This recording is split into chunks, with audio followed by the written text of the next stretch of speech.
Hello, हाय, आय हाय! मैं हूँ तुम्हारा, सिर्फ़ तुम्हारा, आरजे अनिरुद्ध तुम्हारे सरवानी लेकर आया हूँ मेरा review of Kashmir files part 2। Shocked हो गए ना आप? मैं भी, खुद पे। ज़िंदगी में पहली बार मैं ऐसा कुछ करने जा रहा हूँ। एक रिव्यू मैं दे चुका हूँ इस फ़िल्म का, कल ही, लेकिन इतना कुछ कहना बाकी रह गया था, तो पहली बार मैंने सोचा कि मुझे इसका पार्ट 2 करना ज़रूरी है। कल मैं जब अपना रिव्यू खुद वापस देख रहा था, तो आई रियलाइज़ कि मैंने शॉक्ड या शॉकिंग वर्ड कुछ 15 बार बोला होगा जाने अनजाने में।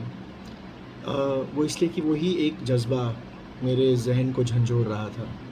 Shocking, shocked. इस बात का शौक नहीं, इस बात का सदमा नहीं था सिर्फ़ कि वो जो मंज़र मैंने देखे फ़िल्म में, जिस तरह का अत्याचार दिखाया गया है हमारे कश्मीरी पंडितों पे, द रेप, द मैसेकर, उनके जिस्म को 2 हिस्सों में काट देना, उनको फ़ोर्सिबल कन्वर्ट करने की धमकी देना, वो सब तो मैं पढ़ भी चुका था, देख भी चुका हूँ, मतलब फ़िल्मों में, डॉक्यूमेंट्रीज़ में। लेकिन आई वाज़ शॉक्ड कि हम लोग खामोश कैसे रहे? मतलब हमने ये नज़ारा, ये मंज़र 31 सालों तक अनदेखा कैसे करके छोड़ दिया?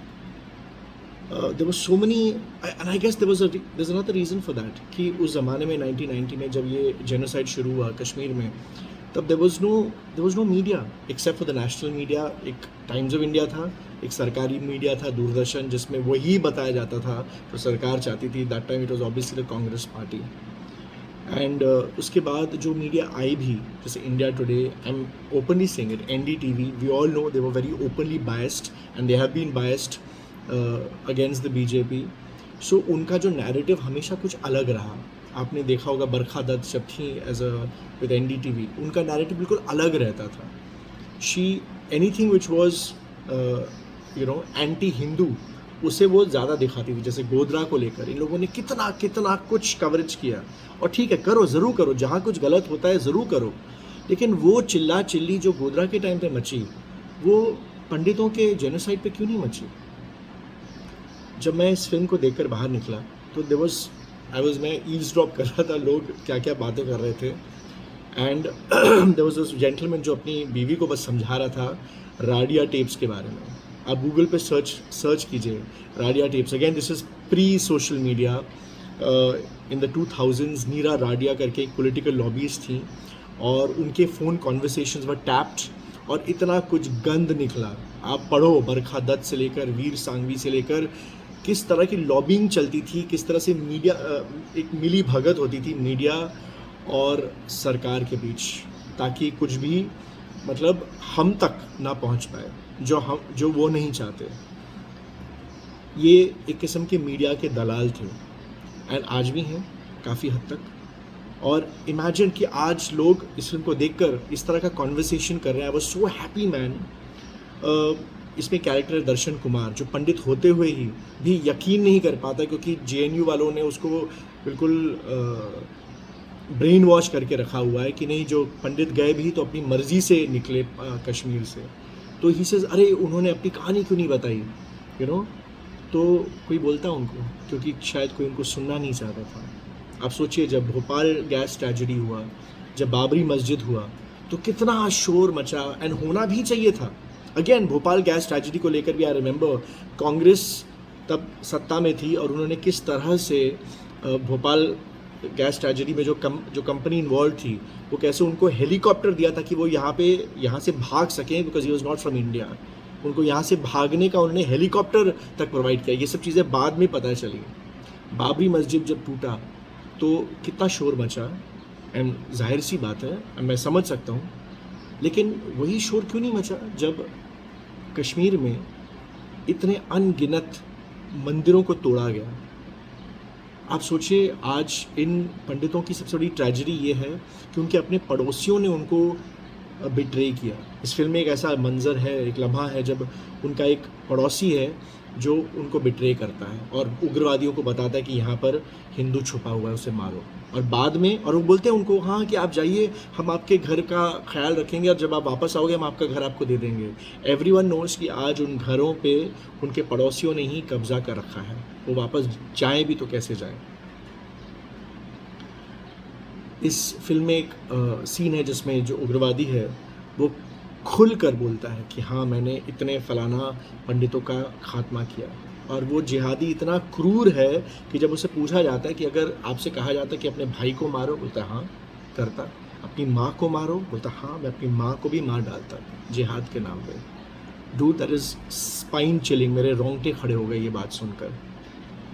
एक और सीन भी है जिसमें आई रिमेंबर जस्टिफिकेशन देती हैं पल्लवी जोशी का कैरेक्टर, फैंटास्टिक। लेकिन अरुंधति रॉय और टीस्टा सलवाद और ये जितने भी JNU टाइप के हैं जिन्होंने हमारे नैरेटिव को बिल्कुल तक दूषित कर दिया है, how she tries to justify कि अरे क्योंकि वहाँ पे जो बेचारे मुसलमान हैं जब उन पर अत्याचार होगा तो जाहिर सी बात है वो बंदूक उठाएंगे, टेररिस्ट बनेंगे। तो मैं भी ये सवाल पूछना चाहूँगा, और इसमें एक कैरेक्टर पूछता है ये सवाल कि अगर ऐसी बात है तो फिर उन पंडितों ने कभी बंदूक क्यों नहीं उठाया? उन पे तो सबसे ज़्यादा अत्याचार हुआ। मैं इसके आगे एक और सवाल पूछूंगा, इस देश में सबसे ज़्यादा दलितों का बुरा हाल होता है गरीबी की वजह से, कास्टिसिज्म की वजह से। उन्होंने आज तक कभी बंदूक क्यों नहीं उठाई? उनको तो सबसे पहले उठानी चाहिए थी। So there is no justification कि आपके ऊपर अत्याचार हुआ तो आप बंदूक उठाओ। एजुकेट करो अपने आप को, तरक्की करो। That is the biggest revenge. जो आज दलित आप लोग देखिए कहाँ से कहाँ पहुँच रहे हैं, बड़े बड़े IAS ऑफिसर बन रहे हैं, क्या क्या अचीव कर रहे हैं। सो दिस बुलशिट एक्सक्यूज़ कि इसकी वजह से, गरीबी की वजह से कश्मीर में लोग स्टोन पेल्टिंग करते हैं या बंदूक उठाते, दैट इज़ बुलशिट। जिसको वायलेंस करना होता है वो करेगा। एक और चीज़ जिसे मैं देखकर दंग रह गया, जब क्लाइमैक्स में दर्शन कुमार हमें एहसास दिलाते हैं कि कश्मीर क्या था उग्रवादियों से पहले। मुझे कुछ पता नहीं था, क्योंकि हम लोग खुद कितने इग्नोरेंट हैं, क्योंकि हमारी हिस्ट्री को वाइट वॉश कर दिया, मतलब ख़त्म कर दिया। हमारे जब कांग्रेस की सरकार ऑलमोस्ट 70 सालों से थी, उन्होंने हमें पता ही नहीं चलने दिया कि कश्मीर में पहले क्या था। Till the 14th century Shankaracharya से लेकर वहाँ पे पंचतंत्र लिखा गया, मुझे पता ही नहीं था। सुश्रुत से लेकर मतलब क्या क्या बड़े ज्ञानी थे उस टाइम पे। Kashmir was a centre of learning. और इस फिल्म में लास्ट में दर्शन कुमार बताते कि कैसे 14th सेंचुरी में वहाँ के जो मुस्लिम इन्वेडर्स आए, उन्होंने सबसे पहले लाखों की तादाद में वहाँ के पंडितों को और हिंदुओं को कन्वर्ट करके मुस्लिम बनाया, वरना उनकी क्या तादाद थी। That is the biggest tragedy of the film कि मतलब कश्मीर में जो माइनॉरिटी हर जगह है वो वहाँ पर मेजॉरिटी हैं, और उस मेजॉरिटी के दायरे में पंडित माइनॉरिटीज़ विद इन माइनॉरिटीज़ बन के रह गए हैं, और उनके कोई अधिकारों का कोई कुछ नहीं सोचता। There is another scene which I remember where Indian soldiers बनकर वो कमीने टेररिस्ट आते हैं और भून डालते हैं लास्ट में, मतलब एक लाइन में लगा के सबको पॉइंट ब्लैंक उनके माथे पे मारते हैं। एंड किस तरह से हमारे सोल्जर्स को बदनाम करने की साजिश रची गई। आज तक आप देखिए, अगर कोई सिपाही के हाथों कोई वहाँ पे कश्मीर में कोई मारा जाता है तो कितना बवाल मचता है। कोई ये नहीं देखता कि वो सिपाही किस मेहनत से, किस मुश्किल से अपना काम कर रहे हैं। वहाँ की ही लोग किस तरह से उन पे स्टोन्स बरसाते हैं, वहाँ के उग्रवादियों की हिफाजत करने की कोशिश करते हैं। And when the soldiers try to do their job, उन पर बम फेंके जाते हैं, उन पर गोलियाँ बरसाई जाती हैं, वो काम कैसे करें? And the media is almost silent. आप सोचिए, अमेरिका का बॉर्डर है मेक्सिको और कनाडा से। अगर मेक्सिको या कनाडा में से कोई एक बंदे ने एक भी अमेरिकन सिपाही को बॉर्डर में मारा तो I am telling you fucking America पूरे बॉम्ब कर देगा कनाडा और मेक्सिको को। और यहाँ रोज़ अनगिनत हमारे सिपाही मारे जाते हैं बॉर्डर पे, और हम लोगों ने उसको बिल्कुल एक नॉर्मल तरीके से ले लिया है कि हाँ ये बॉर्डर है, ऐसा होता है। अरे फकिंग क्यों होता है? अमेरिका में कभी ऐसा होगा क्या? एक सिपाही, उनका एक नागरिक भी मरा ना मेक्सिको के हाथों या कनाडा के हाथों, तो वो पूरे देश को बर्बाद कर देंगे, कनाडा को, मेक्सिको को। और यहाँ पर हम लोगों ने अभी तक पाकिस्तान को रोग स्टेट करार नहीं दिया। This Modi ji will have to do. We can not wait for Americans to come. वो लोग बहुत सेल्फिश हैं, बहुत कमीने हैं, वो लोग कभी हमारी मदद नहीं करेंगे, हमें खुद की करनी पड़ेगी। जब गलवान में हुआ, चाइना ने क्या किया हमारे साथ, क्या किया अमेरिका ने हमारे लिए। एंड ये जब अब यूक्रेन का मसला हुआ, एवरीवन एक्सपेक्ट्स अस कि हम रशिया को के खिलाफ बोलें। क्यों भाई? इतने सालों तक तो रशिया ने हमारा साथ दिया ना। अमेरिका ने क्या किया? अब जाके अमेरिका क्योंकि हमें हथियार बेचना चाहता है, फलाना करना चाहता है, क्योंकि वो चाइना से डर गया है, अब वो हमारी इंडियंस की मदद चाहता है। लेकिन जब चाइना ने हम पे हमला किया या पाकिस्तान रोज हम पे हमले कर रहा है, यूनाइटेड नेशंस में कौन सी आवाज उठती है? बोलिए आप। And it is all because of Modi ji. जब उन्होंने डिमोनेटाइजेशन किया था, आई रिमेंबर उस टाइम पे पूरा जो पैसा आता था पाकिस्तान से, जो स्टोन पेल्टर्स पे, वो सब पैसा खत्म हो गया। For months and months there was no stone pelting. इससे आपको पता चलता है कि ये सब चीज़ कितनी पॉलिटिक्स में धसी हुई है। इसमें एक सीन है, आई रिमेंबर, जिसमें एक कैरेक्टर बोलता है, अरे मैं तो पद्मश्री मुझे मिला, तो दूसरा उसको बोलता है कि आपको पद्मश्री मिला ताकि आप चुप रहें, आप कभी कश्मीर की सच्चाई न बताएं। ऐसे कितने लोगों को पद्मश्री, विभूषण, पद्म भूषण मिला होगा, आप गिनती कीजिए through all those years just to keep quiet, ताकि वो वहाँ उस टाइम की कांग्रेस की सरकार के पिट्ठू बन के रहें।